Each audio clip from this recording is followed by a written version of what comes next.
Bismillahirrahmanirrahim. Alhamdulillah wassalatu wassalamu ala Rasulillah wa ala alihi wa sahbihi wa malah.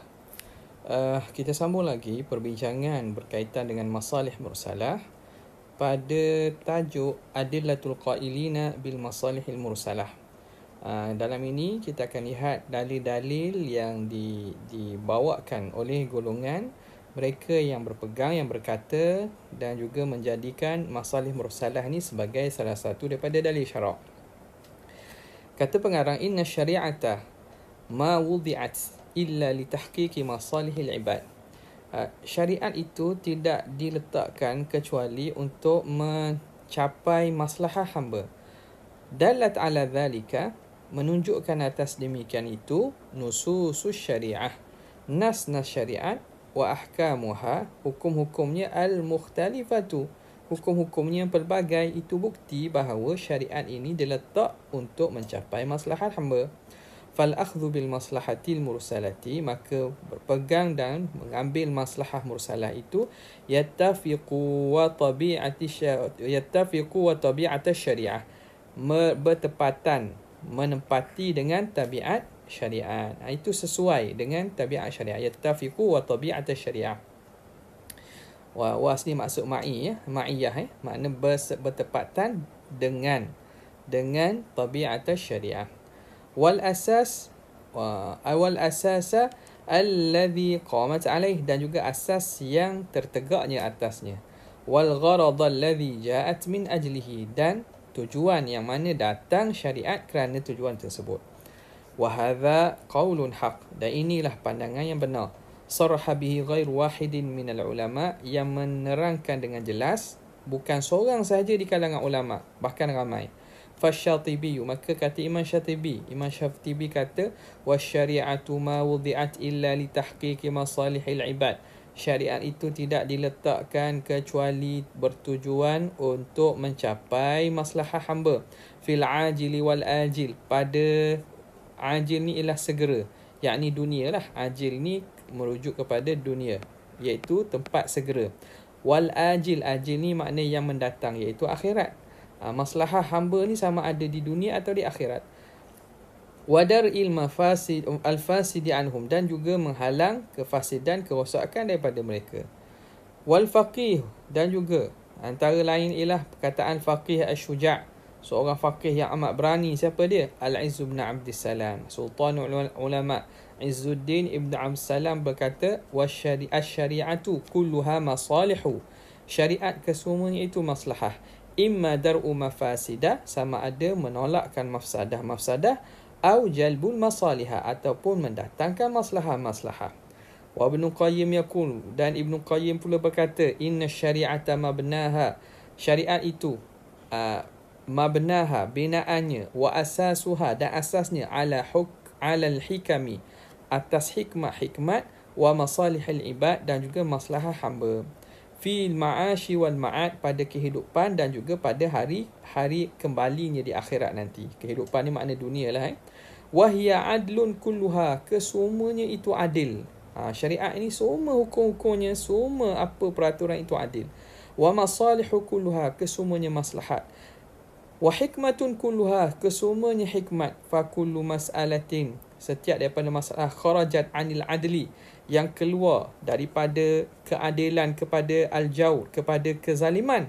Wa anil rahmati ila diddiha, daripada rahmat dan lawan kepada rahmat. Wa anil maslahati ila mafsadah, dan keluar daripada mafsadah kepada maslahah kepada mafsadah. Wa anil hikmati ila al-abath, dan daripada keluar daripada hikmat kepada sia-sia. Falaisat minasyariah, kalaulah ada di sana keadilan, yang mana sesuatu itu, suatu masalah tadi tidak ada, bahkan dia itu zalim, tidak rahmat, bahkan lawan bagi rahmat, tidak maslahah, bahkan mafsadah, tidak hikmat, bahkan sia-sia, maka itu bukan daripada syariat. Wa in udkhilat fiha, walaupun perkara itu dimasukkan dalam syariat, bitakwil, dengan cara penakwilan. Fasyari'atu, maka syariat itu adlullah baina ibadihi, ialah keadilan Allah yang Tuhan letakkan di antara hamba-Nya. Wa rahmatuhu baina khalqihi, dan rahmat Allah di antara makhluknya. Wa istiqra'u nusus syariah, dan istiqra' nusus syariah. kita mengkaji setiap daripada nas-nas syariat yadullu ala sidqi ma nataqa bihi haula'il ulama. Itu menunjukkan benarnya apa yang diperkatakan oleh ulama-ulama demikian. Okey, itu yang pertama. Yang kedua, inna masalihan nasi, sesungguhnya maslahah manusia, wa wasailahum, dan wasilah-wasilah mereka, ila hadhil masalih, kepada maslahah ini, tataghayyaru, berubah. Maslahah manusia ni boleh berubah dengan berubah zaman, biikhtilafil dzuruf, dengan berubahnya zuruf, situasi, wal ahwal, hal keadaan, wal azman, dan juga masa. Wala yumkinu hasruha muqaddaman, yang mana tak mampu untuk kita tentukan pada permulaan. Kita kadang-kadang kita tak boleh nak tentukan secara permulaan awal-awal. Tunggu perkara itu datang baru kita dapat tahu. Contoh COVID-19 ni kan. COVID ni, adakah hukum itu telah dipersiapkan? Tidak. Bila berlaku, barulah ulama' ijtihad. Jadi ada setengah daripada perkara itu dia berubah. Dan yang kadang-kadang kita tak mampu untuk tentukan awal. Wala luzumu lihadhihi al-hasr, dan tidak ada kelaziman bagi penentuan ini. Madama syari'u, selagi mana syara' qad dalla ala ri'ayatihi lil maslahah, telah menunjukkan di atas syari' ini meraihkan bagi maslahah. Fa idza lam na'tabir minha, kalaulah kita tidak mengambil kira daripada maslahah itu, illa ma ja'a ad-dalilul khas, kecuali yang datang dalil khusus, bi'tibarihi, yang mengambil kiranya, nakunu qad dayyaqna wasi'an, maka kita sebenarnya telah menyempitkan sesuatu yang luas. Andai kata kita hanya bergantung kepada dalil khusus kepada maslahah, kita sebenarnya telah menyempitkan sesuatu yang sepatutnya luas. Wa fawwatna 'alal khalqi masaliha kathiratan, dan kita telah luputkan, hilangkan daripada makhluk itu, daripada manusia itu, maslahah-maslahah yang banyak. Wa hadza la yattafiqu ma'a umumi syariah, dan ini tidak bertepatan dengan umumnya syariat, wa baqaiha, dan kekalnya syariat. Syariat ini bersifat umum dan kekal. Fayakunul masiru ilaihi, maka jadilah kita pergi kepadanya, ghaira sahih, pergi mana kita mengambil keputusan itu tidak betul apabila kita menghadkan maslahah kepada apa yang khusus yang ada sebut nas sahaja. Dalil yang ketiga, innal mujtahidina minas sahabati, ulama-ulama mujtahid di kalangan sahabat, wa man jaa ba'dahum, dan yang datang selepas mereka, jarru fi ijtihadihim, mereka memperjalankan, mereka melakukan pada ijtihad mereka, ala riayatil maslahah, di atas meraihkan maslahah, wa bina'il ahkam, dan juga membina hukum, alaiha, di atas maslahah, min ghairi inkarin, tanpa ada keingkaran, ala wahidin minhum, ke atas salah seorang daripada mereka pun. Kita dapati perbuatan sahabat dan ulama selepas mereka bina hukum atas maslahah, yang mana perbuatan itu tidak ada seorang pun yang mengingkari ke atas mereka. Mimma yadullu ala sihhati hadzal asli, yang menunjukkan sahnya asal kaedah, asas ini, sahnya maslahah ini, sebagai dalil. Wa sawabi hadzal al-ittijah, dan benarnya cara ataupun ittijah ini, kita kata arah ini ataupun penentuan ini, cara ini benar. Fayakunu ijma'an, maka apabila tidak ada yang mengingkari, maka itu telah dianggap sebagai ijma', yang kita kenali sebagai ijma' sukuti lah. Faminal masaili allati jara, dan di antara masalah-masalah yang berlaku, jara fihal mujtahidun, yang berlaku padanya oleh ulama-ulama mujtahid, min salafina salih, daripada ulama salaf kita, ala asasil masalih, berjalan di atas asas maslahah, ialah antaranya ialah jam'u suhufil Quran, iaitu menghimpunkan suhuf mushaf Al-Quran, fi mushafin wahid, pada mushaf yang satu. Jadi antara contohnya ialah ulama ini ataupun para sahabat menghimpunkan Quran pada satu, kita kata satu jilid, satu mushaf. Sebelum ini catatan atau tulisan itu ada tapi dia tidak dikumpulkan menjadi satu. Sebahagiannya pegang sebahagian surah, ada yang pegang berapa surah. Bila sahabat mereka himpunkan jadi satu. Wa jam'ul muslimin, yang kedua ialah contoh jam'ul muslimin ala mashafin wahid, dan menghimpunkan umat Islam di atas mashaf yang satu. Sayyidina Osman menyatakan bahawa semuanya kena kembali kepada mashaf yang telah dihimpunkan tu. Wa tawrithu mutallaqati al-fari minhu, dan juga mereka juga sepakat pada masalah mewariskan mutallaqah. Mutallaqah, perempuan yang kena tolak, al-fari minhu, yang mana yang dilarikan, yang lari daripadanya oleh si mati. Kadang-kadang ada sebahagian mungkin orang tu apabila hampir daripada nak mati nazak, kadang-kadang sebahagian ada yang tidak ingin meninggalkan harta pusaka kepada isterinya. Mungkin sebab banyaklah, mungkin kerana anak-anak pujuk bapak ni janganlah bagi kepada mak tiri seumpamanya. Jadi akhirnya si bapak ni, contohlah si bapak ini pun ceraikan ibunya. Jadi kalau ikutnya bila dah tercerai, dia tidak ada hak untuk mendapatkan pusaka. Tapi tidak, apabila ada qarinah, talak itu berlaku dalam ketika kita kata sakit nak mati, yang mana ketika itu pertimbangan tu belum jadi pertimbangan yang penuh lah, sebab ada gangguan dari segi kesakitan dan juga dia dalam situasi mungkin tak boleh membuat keputusan rasional. Jadi tujuan ditolak tu untuk mengharamkan daripada mendapatkan pusaka.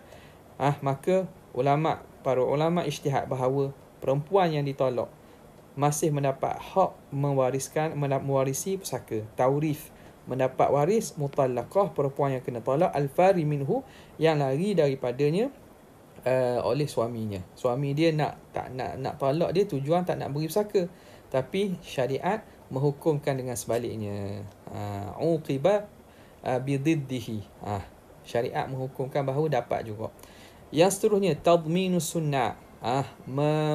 Menentukan adanya keperluan untuk mengganti. Tadmin ni makna sunnah ni ialah orang yang bekerja mengambil upah dengan semua orang. Contohnya tukang jahit. Tukang jahit ni dia ambil upah untuk buat pakaian ke daripada semua orang. Jadi sunnah ni istilah dalam ilmu muamalat dipanggil ialah ajir mushtarak. Dipanggil ajir mushtarak, yang mana dia ini orang datang kepadanya untuk buat baju, ataupun kalau ikutlah kalau ada barang yang diletakkan untuk buat sesuatu, maka hukum asal kalau mustad ajir, hukum asal ajir ialah yad dia, tanggungannya ialah yad amanah. Tapi dalam konteks ini ulama melihatkan kepada perlunya untuk menjaga barang yang diberi oleh kita kata sebagai klien tadi, pelanggan tadi, maka melihat pada maslahah dikenakan hukuman kalaulah berlaku apa-apa kerosakan terhadap barang pelanggan. Jadi tadmin, dikenakan ganti rugi ke atas sunnah, ke atas kita kata orang yang contoh tukang jahit dan seumpamanya tadilah. Itu kategori ajir mushtarak. Dikenakan ganti rugi ma yahlaku, sesuatu yang musnah, tahta aidihim, di dalam tanggungan mereka, min amwalin nas, daripada harta manusia. Supaya apa? Supaya mereka lebih berhati-hati dengan barang orang. Contoh orang hantar kain kat kedai dia kan, tiba-tiba kain tu hilang ke macam mana, kalau kirakan niat amanah, kalau bukanlah kecuaian dia ke macam mana, dia lepas tangan lah. Kain orang hilang, kain kita tinggal hilang, jadi dia tak payah berganti apa-apa. Padahal itu menyebabkan bebanan lah kepada kita. Jadi untuk memastikan bahawa mereka ini lebih amanah dan mengambil berat terhadap barang yang orang simpankan untuk dia buat kain dan buat pakaian itu, maka dikenakan ganti rugi ke atas ajir mushtarak tadi, walaupun bukan dengan kecuaian dia. Illa idza kana al-hala'ah, kecualilah kalau berlaku kemusnahan tu biquwatin qahirah, dengan kekuatan yang qahirah ni yang menguasai. Contoh macam mana? Contoh berlaku banjir. Banjir itu luar kawal lah, dipanggil halak samawi. Kemusnahan yang daripada bencana. Kecuali benda itu tak ada, bukan salah dia lah. Contoh apa lagi, kita kata gempa bumi ke, banjir besar, itu luar kawal. Itu tidak dikenakan, tak kena jamin lah, tak kena jamin dan tak kena bayaran ganti rugi. Ma'anna aidihim, walhal aidiyahum, tangan mereka, tangan ni maksud status pegangan mereka bagi barang pelanggan itu, anna aidiyahum yadul amanah. Sepatutnya kalau ajir ni, status pegangan tangan mereka itulah yad amanah. Yad amanah ni mereka tak perlu bayar ganti rugi kecuali dengan cuai. Lakin tetapi iqtadat maslahatu, menuntut oleh maslahah hadzal hukma, menuntut akan hukum ini, li'alla yatahawanu, supaya mereka tidak bermudah-mudah, fi hifzi amwalin nas, pada menjaga harta manusia. Wa fi hadza yaqulu Imam Ali, pada ini berkata Imam Ali, la yasluhun nasu illa dzaka, tidak layak dan tidak akan jadi elok manusia kecuali dengan hukum tu. Dia kata memang wajar orang tak akan jadi elok, tak akan jadi baik kecuali kita kenakan jaminan ke atas sunnah tadi. Okey. Lagi apa contoh lagi? Qatlul jama'ati bil wahidi, membunuh orang yang ramai dengan sebab bunuh seorang. Ada katakanlah 10 orang berpakat membunuh seorang, yang masing-masing membuat perbuatan yang masing-masing perbuatan itu mampu menyebabkan terbunuh. Seorang masing-masing tikam pada tempat yang boleh membunuh. Itu maka adakah dikisas ke semuanya? Ya. Kalau wali kepada si mati itu menuntut, maka dibunuh ke semua tadi. Supaya apa? Supaya kalau tidak, orang akan jadikan cara untuk melepaskan daripada hukuman kisas, kita pakat bunuh ramai-ramai lah, baru tak kena kisas. Jadi tujuan maslahahnya ialah maslahahnya supaya tidak berlaku pembunuhan tanpa dengan sebab yang syar'i. Maka kalau ramai-ramai bunuh seorang pun, mereka kesemuanya berhak untuk dikisas. Wa amru Umar bin al-Khattab harqa baiti Sa'd bin Abi Waqqas. Dan suruhnya Umar al-Khattab untuk membakar rumah Sa'ad bin Abi Waqqas lamma ihtajaba fihi 'ani ra'iyah, apabila dia itu ihtajaba ni makna menghalang diri daripada rakyat. Menghalang diri daripada rakyat, apabila dia tak nak keluar, tak nak dia beruzlah dan tak nak bergaul, tak nak berurusan dengan masalah masyarakat. Ini apabila Sayyidina Umar terima berita daripada ahli Kufah bahawa Sa'ad bin Waqqas buat rumah besar dan tidak benarkan orang berjumpa dengan dia, maka disuruh bakar rumah tersebut. Wa halquhu ra'sa Nasr bin Hajjaj, dan juga Sayyidina Umar menyuruh untuk mencukur rambut Nasr bin Hajjaj. Nasr bin Hajjaj ini ceritanya adalah dia ini seorang lelaki yang kita kata ada cantik lah. Jadi bila dia lalu ke pasar-pasar Madinah ni, perempuan jadi tertarik kepada dia kerana ketampanan dia. Maka disuruh cukur kepala. Supaya apa? Supaya mengurangkanlah harap tidak terfitnah, perempuan-perempuan tidak terfitnah dengan ketampanan dia.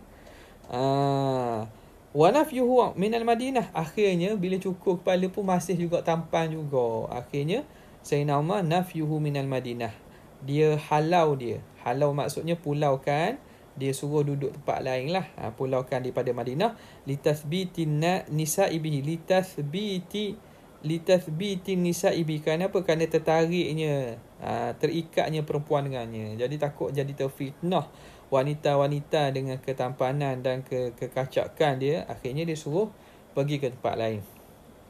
Seterusnya, wa musadaratuhu syatra amwali ummalihi allati iktasabuha bi jahis sultati wa istighlalin nufuth. Musadarah ni makna dia kenakan rampasan, dirampas.